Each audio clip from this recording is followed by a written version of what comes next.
مہر کے متعلق ہے۔ پہلا سوال یہ ہے، مہر میں دینے کے لیے سب سے بہترین چیز کیا ہے؟ مہر مال ہونا چاہیے۔ مہر جو ہے یہ عورت کا حق ہے، شریعت نے یہ مہر مقرر کیا ہے، تو جو بھی بہتر مال ہو سکے، چاہے آپ سونا دے سکتے ہیں، چاندی دے سکتے ہیں یا رقم دے سکتے ہیں، لیکن بہترین مہر وہ ہے جو عورت کی خواہش کے مطابق ہو۔ لیکن عورت بھی اتنی لمبی خواہش نہ کرے، بلکہ وہ اپنے ہونے والے شوہر کی حیثیت اور استطاعت کے مطابق دیکھ کر کے مہر، دونوں زوجین کی رضامندی سے ہی مہر متعین ہوتا ہے، تو مہر میں کوئی بھی چیز رکھ سکتے ہیں۔ اب یہاں پر ایک سوال یہ بھی ہے، حضور صلی اللہ تعالیٰ علیہ وسلم نے مہر میں کیا کیا چیزیں دی تھیں؟ رسول کریم صلی اللہ علیہ وسلم کا مہر کیا تھا؟ اس کے متعلق ایک حدیث پاک صحیح مسلم میں ہے، عائشہ صدیقہ رضی اللہ عنہا سے۔ آپ فرماتی ہیں رسول کریم صلی اللہ تعالیٰ علیہ وسلم جب نکاح فرمائیں، اب وہ میں حساب بتاؤں گا تو حساب آپ کو معلوم ہونا چاہیے کہ کیونکہ پرانے اوزان ہیں، پہلے کے وزن ہیں۔ فرماتی ہیں رسول کریم صلی اللہ تعالیٰ علیہ وسلم نے اپنی ازواج مطہرات کو جو مہر عطا فرمایا ہے وہ اوقیہ جو ہے ایک وزن ہے، اوقیہ ایک وزن ہے۔ فرماتی ہیں کہ 12.5 اوقیہ چاندی حضور صلی اللہ تعالیٰ علیہ وسلم اپنی ازواج مطہرات کو مہر میں عطا فرمائے۔ 12.5 اوقیہ۔ اوقیہ کیا چیز ہے؟ اب کے زمانے میں وہ کتنا ہے یہ معلوم کرنا ضروری ہے۔ ایک اوقیہ ہوتا ہے 130 گرام 636 ملی گرام، سمجھ رہے ہیں آپ؟ 130 گرام 636 ملی گرام ایک اوقیہ کا یہ وزن ہے۔ اب آپ 12.5 اوقیہ کا وزن کر لیں کتنا ہوتا ہے، تو تقریباً میں نے ایک لگ بھگ اندازے میں ابھی جو کیلکولیٹ کیا ہے، تو پورا میں یہ ملی گرام میں نہیں لایا ہوں، لیکن تقریباً کی بات کر رہا ہوں۔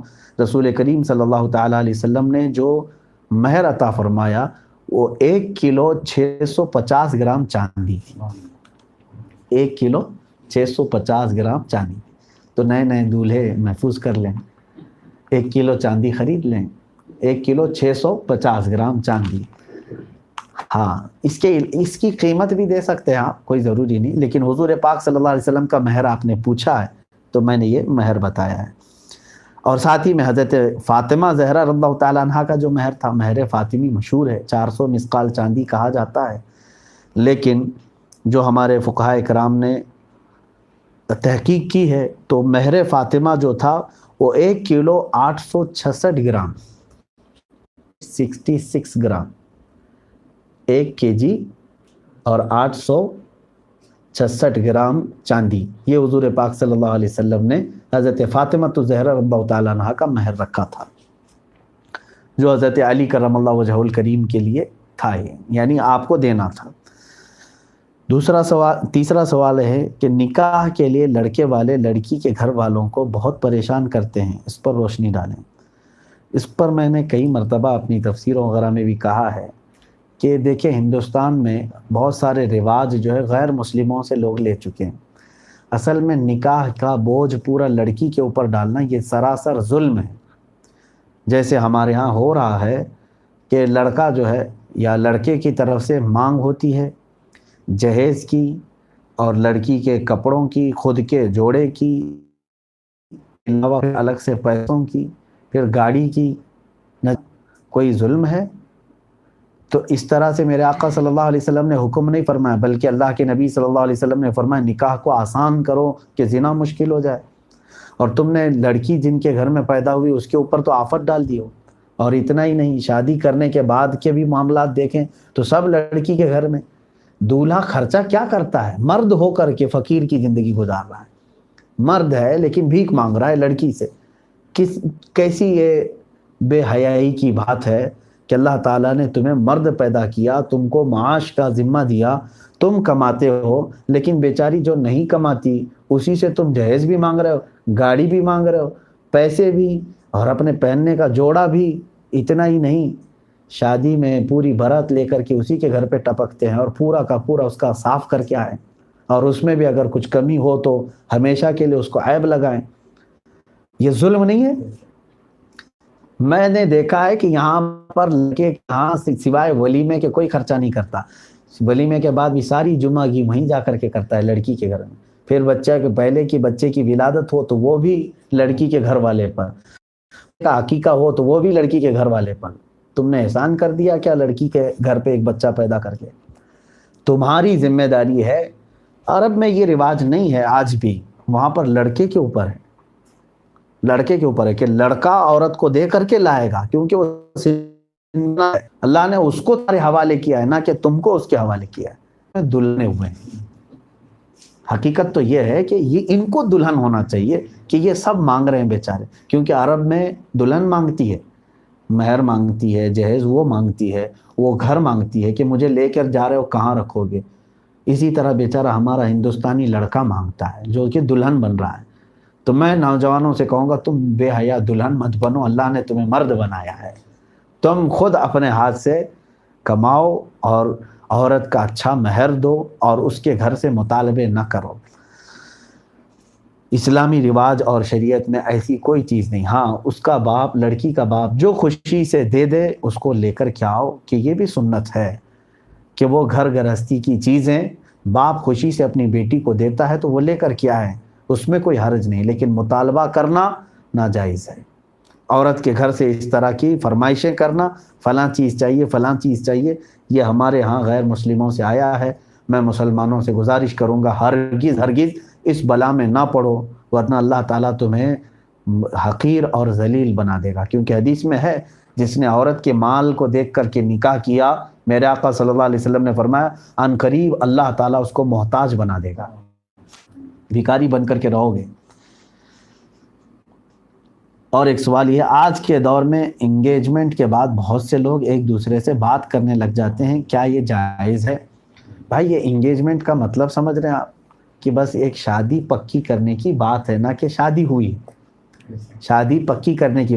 اگر وہ انگیجمنٹ ٹوٹ گئی تو تمہاری ساری باتیں بھی ختم ہو جائیں گی، کیا کیا باتیں کر چکے تھے، اور اس کے بعد پھر وہ سب کیا عقل آپ کی تسلیم کرتی ہے جو آپ کی بیوی ابھی بنی نہیں، اس سے بیوی جیسے بات کرنا، اسلام میں اس چیز کی اجازت نہیں۔ ایک بات یاد رکھو، تم ہزار چھپ کر کے بات کرو یا علل اعلان بات کرو، اللہ شاہد ہے، اللہ دیکھ رہا ہے۔ تو مجھے دکھانے کے لیے یا کسی کو دکھانے کے لیے اس پر نہیں، بلکہ اللہ رب العزت شاہد ہے، وہ دیکھ رہا ہے تمہیں جس چیز کی اجازت دی۔ اتنا بھی صبر نہیں، ابھی منگنی ہوئی، زندگی پوری پڑی ہے بات کرنے کے لیے آپ کو۔ بیوی لاؤ، روزانہ اس کے ساتھ 4 گھنٹے بات کرو، کیا حرج ہے؟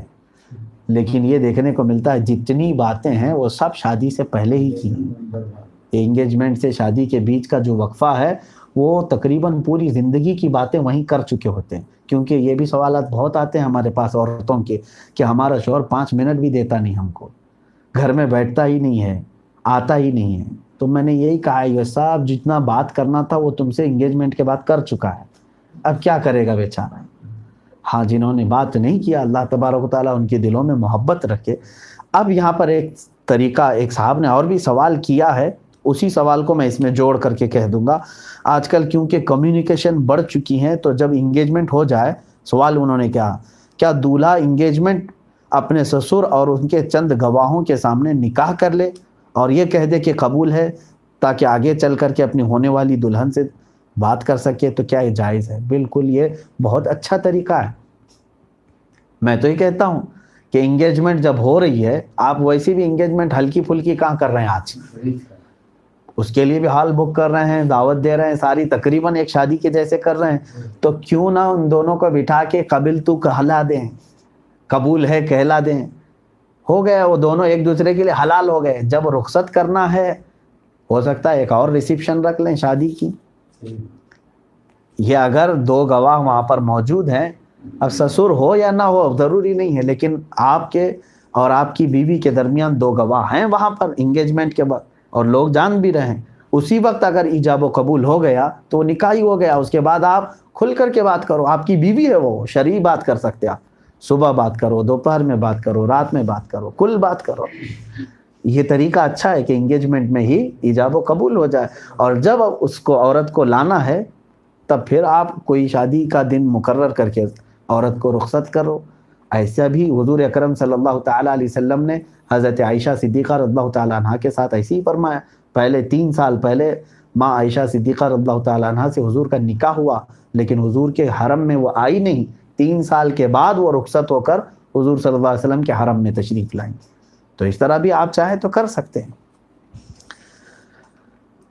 اب سوال ایک یہ ہے، شادی میں بہت سے رسم و رواج کرتے ہیں، جیسے کہ ناریل پھوڑنا، جلوہ ڈالنا، کیا یہ سب حدیث سے ثابت ہے؟ دیکھیں، ناریل بھی پھوڑو، انڈے بھی پھوڑو، جو کچھ بھی کرنا ہے آپ کو میں لمٹ آپ کو بتا دوں، کیونکہ شادی جو ہے یہ خوشی کا وقت ہوتا ہے۔ جیسے مہندی لگانا، ہلدی لگانا، یہ سب ہمارے یہاں کے رواج ہیں۔ یہ ضروری نہیں کہ پوری دنیا میں ہلدی لگ رہی ہوں، ہمارے علاقے میں ہوتی ہیں، ہندوستان میں پھیلی ہوئے ہیں۔ شریعت ایسی کسی بھی رسم کو منع نہیں کرتی جو قرآن و حدیث سے نہ ٹکرا رہی ہو۔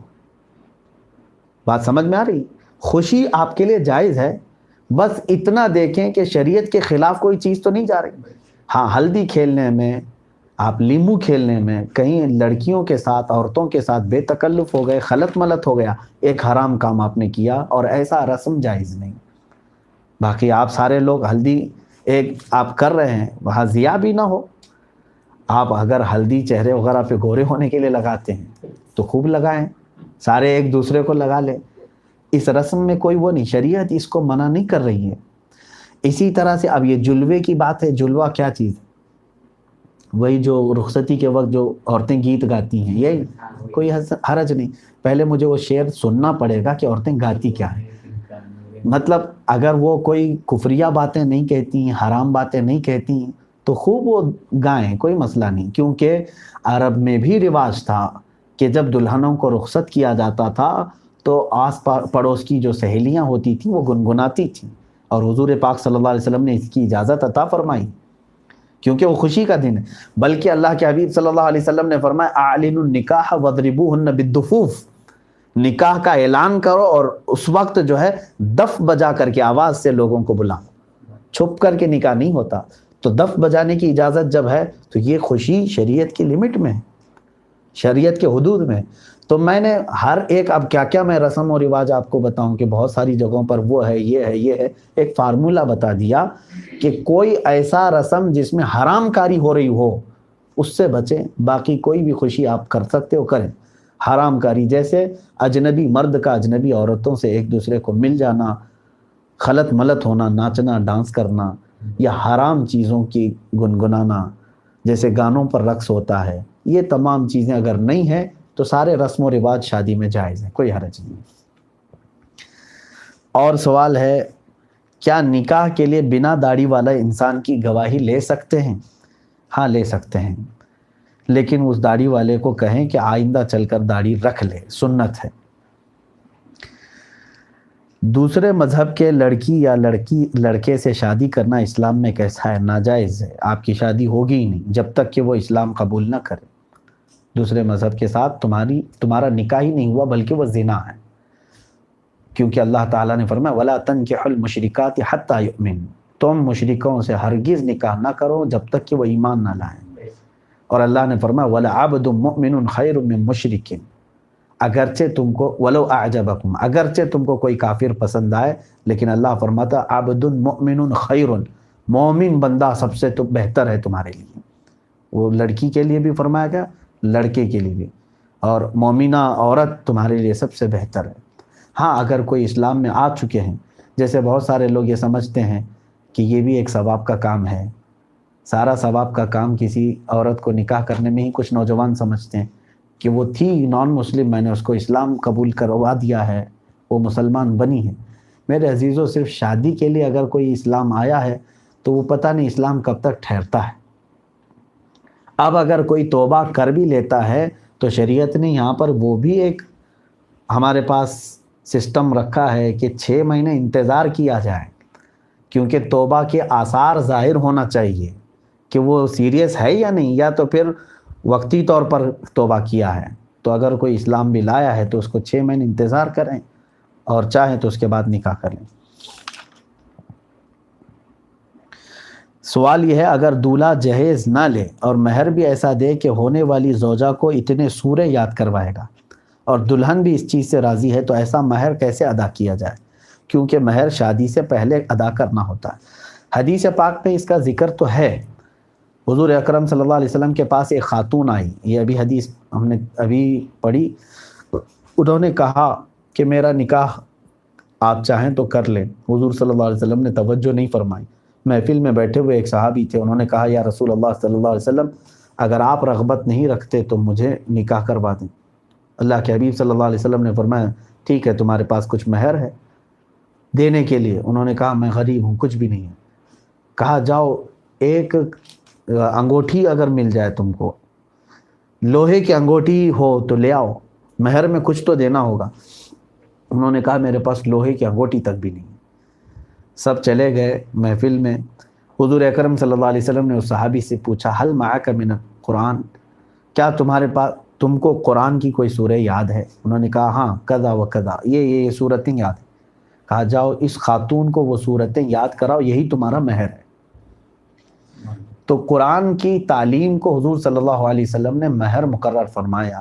تو امام شافعی رضی اللہ تعالیٰ عنہ کے مذہب میں یہ ہے کہ تعلیم اس پر اجرت ہوتی ہے اور وہ اجرت جو ہے وہ مہر مقرر کیا جائے، لیکن امام اعظم ابو حنیفہ رضی اللہ تعالیٰ عنہ کے نزدیک یہ نہیں ہے۔ مہر ہمارے ہاں کوئی قیمت والی چیز ہی ہونی چاہیے، اور کم سے کم مہر، سوال یہاں پر یہ بھی ہے اقل مہر کیا ہے، کم سے کم کتنا دینا چاہتا ہے، یعنی 1 روپے 2 روپے نہیں، شریعت میں کم سے کم مہر کی مقدار 10 درہم ہے۔ 10 درہم فی زمانہ کتنا ہوتا ہے؟ 3 گرام 265 ملی گرام چاندی، 3 گرام چاندی 3.265، سمجھ میں آ گیا؟ یہ چاندی اتنا جو ہے 1 درہم کی مقدار ہے۔ یہ 1 درہم چاندی 3 گرام 265 ملی گرام کی ہوتا ہے 1 درہم۔ اب 10 درہم آپ حساب کر لیں، تقریباً وہ 32 گرام چاندی اور 659 ملی گرام، تقریباً 32 گرام اور 659 ملی گرام چاندی، یہ اقل مہر ہے۔ ابھی مارکیٹ میں کیا چل رہا ہے اس کا وزن آپ سونار سے معلوم کر سکتے ہیں، چاندی 32 گرام کتنی ہوتی ہے، وہ سب سے کم مہر ہے، اس سے کم مہر رکھنا جائز نہیں ہے۔ کیا شیخ لڑکا سید لڑکی سے نکاح کر سکتا ہے؟ یہاں پر یہ کفو کے مسائل ہیں، وقت بہت زیادہ ہو گیا ہے۔ شیخ لڑکا سید لڑکی سے نکاح، اس طرح سے جو برادریاں ہیں ہمارے ہاں، خاندان ہیں، اس کا بھی اعتبار کیا گیا ہے۔ اگر لڑکی کم عمر ہے اور سید لڑکی چونکہ اعلیٰ خاندان ہے اور رسول کریم صلی اللہ علیہ وسلم کی آل میں سے ہیں، تو جو بھی سید لڑکی کو نکاح کر کے لائے، نکاح تو ہو جائے گا اگر اس کے ماں باپ کو اعتراض نہ ہو تو۔ اگر لڑکی کے ماں باپ کو اعتراض نہ ہو تو نکاح ہو جائے گا، لیکن یہاں دوسروں کے لیے یہ واجب ہوگا کہ وہ آئی ہوئی آل رسول کا احترام کریں۔ اگر آپ نے اس کا احترام نہیں کیا تو یہاں قصوروار ہوں گے، کیونکہ وہ سید ہیں۔ تو دوسرا جو ہے نکاح تو کر سکتا ہے، لیکن یہ معاملات کی طرف اسے توجہ کرنی چاہیے۔ کچھ لوگوں کی شادی بچپن میں ہی فکس کر دی جاتی ہے اور بعد میں لڑکا یا لڑکی راضی نہ ہو تو اس کا شریعت کیا حکم دیتی ہے؟ اس طرح بڑے پہلے ہی سے شادی کر دیں، یہ درست نہیں ہے، بلکہ شادی جو ہے یہ زوجین یعنی جوڑے کا آپس کا معاملہ ہے، زندگی ان کو گزارنا ہے، نہ کہ ماں باپ کو بیچ میں رہنا۔ ہاں وہ ارینج کروا سکتے ہیں ایک دوسرے کو، لہٰذا بالغ ہونے کے بعد لڑکی کو اختیار ہے پورے طور پر، وہ اپنی اجازت سے چاہے تو اس پہلے والی چیز کو برقرار رکھے۔ اسی لیے دونوں زوجین کی جب تک رضامندی نہیں ہوتی تب تک نکاح نہیں ہے۔